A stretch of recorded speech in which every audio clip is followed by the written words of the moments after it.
ناظرین گرامی، کیا آپ آئس کے نشے کے بارے میں جانتے ہیں؟ میری اللہ سے دعا ہے کہ اللہ پاک کسی کی اولاد کو آئس کے نشے میں مبتلا نہ کرے۔ آئس کا نشہ کیا ہے؟ آج آپ کو بتاؤں گا کہ آئس کا نشہ ایک ایسی بلا کا نام ہے جو پہلے انسان کو اپنا عادی بناتا ہے اور پھر جب یہی نشہ میسر نہ ہو تو انسان پاگل ہو جاتا ہے۔ آج کل کی دنیا میں نئے سے نئے نشے انٹروڈیوس کروائے جا رہے ہیں جس کے استعمال سے جیتے جاگتے انسان کو موت کے گھاٹ اتار دیا جاتا ہے یا پھر انسان کو پاگل اور لاوارث کر دیتے ہیں۔ انہی نشوں میں سے ایک نشہ آئس کا نشہ ہے جو پچھلی تمام نسلوں سے زیادہ خطرناک ہے۔ اس نشے سے نہ صرف انسان پاگل ہو جاتا ہے بلکہ اس نشے کا عادی شخص اپنے جسم کو نوچنا شروع کر دیتا ہے اور خودکشی اس کا مقدر بن جاتی ہے۔ آج کی ویڈیو میں ہم جانیں گے کہ کس طرح اس نشے نے پاکستان کو اپنی لپیٹ میں لیا ہوا ہے اور کس طرح پاکستانی لڑکیاں اس دلدل میں دستی چلی جا رہی ہیں۔ ناظرین گرامی، آئس جس کا نام میتھ ایمفیٹامین جسے کرسٹل میتھ یا مختصر الفاظ میں کرسٹل میٹ بھی کہا جاتا ہے، یہ پہاڑی نما پودے سے حاصل ہونے والے خاص کیمیکل کو کہتے ہیں جبکہ یہ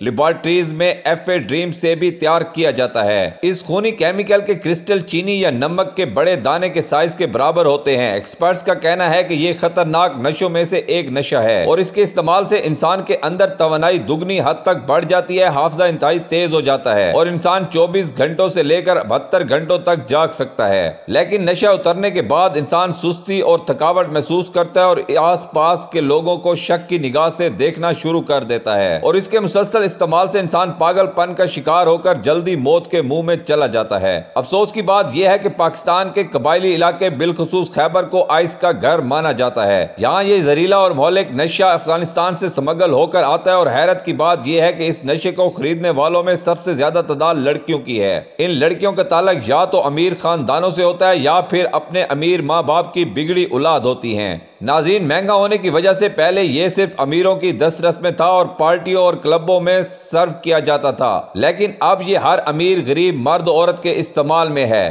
خیبر پختونخوا میں یہ خونی کاروبار بہت مضبوطی سے اپنے خونی پنجے گاڑ چکا ہے۔ بڑے بڑے شہروں میں اسپیشلی پشاور، لاہور، اسلام آباد اور دیگر شہروں میں اس کا خطرناک پھیلاؤ تیزی سے جاری ہے۔ عام افراد ساتھ ساتھ تجارتی افراد، سیاستدان اور کاروباری شخصیات بھی اس نشے کی لت میں مبتلا پائے گئے ہیں اور بدقسمتی سے یہ نشہ تعلیمی اداروں میں فروغ پا رہا ہے اور یونیورسٹی کی ایک قابل ذکر تعداد اس نشے کی عادی ہے۔ انہی طلبات میں سے آج ہم بات کریں گے حورین کی، جو بظاہر تو پڑھنے لکھنے کے لیے گھر سے جاتی تھی لیکن بدقسمتی سے وہ نشے کی لت میں مبتلا ہو چکی تھی۔ حورین اپنے والدین کی اکلوتی اولاد ہونے کی وجہ سے گھر پر بھی بہت زیادہ لاڈلی تھی۔ پیسے کی ریل پیل ہونے کی وجہ سے اس کی کوئی خواہش ادھوری نہیں رہتی تھی۔ وہ بچپن سے ہی اپنے والد کی طرح ایک مشہور ڈاکٹر بننا چاہتی تھی، اس لیے یہ پڑھائی میں ہمیشہ آگے رہتی تھی۔ تھرڈ ایئر کے امتحانات ہونے والے تھے اور اپنے دوستوں کے گروپ سٹڈی کا انہوں نے پلان بنایا۔ پھر اس کے ایک دوست نے بتایا کہ میرے ہاتھ جادو کی ایک ایسی چیز لگی ہے جس سے میرا دماغ فوراً تر و تازہ ہو جاتا ہے اور نیند بھی نہیں آتی اور میں پوری رات پڑھائی کر سکتا ہوں۔ یہ سن کر اس کے دوستوں نے کہا کہ ہمیں بھی یہ دوائی چاہیے تاکہ ہم بھی اچھے طریقے سے امتحان کی تیاری کر سکیں۔ اس کے دوست نے کہا جب تم لوگ گروپ سٹڈی کے لیے آؤ گے تو میں تمہیں تب بتاؤں گا وہ جادو کی چیز کیا ہے۔ حورین میڈیکل کے اسٹوڈنٹ ہونے کے باوجود اپنے دماغ کو تیز کرنے کی لالچ میں اس لت میں مبتلا ہو گئی، لیکن وہ اس بات سے انجان تھی کہ اس کا نتیجہ کتنا بھیانک ہوگا اور پھر چند ماہ بعد اس کے اوسان جواب دینے لگے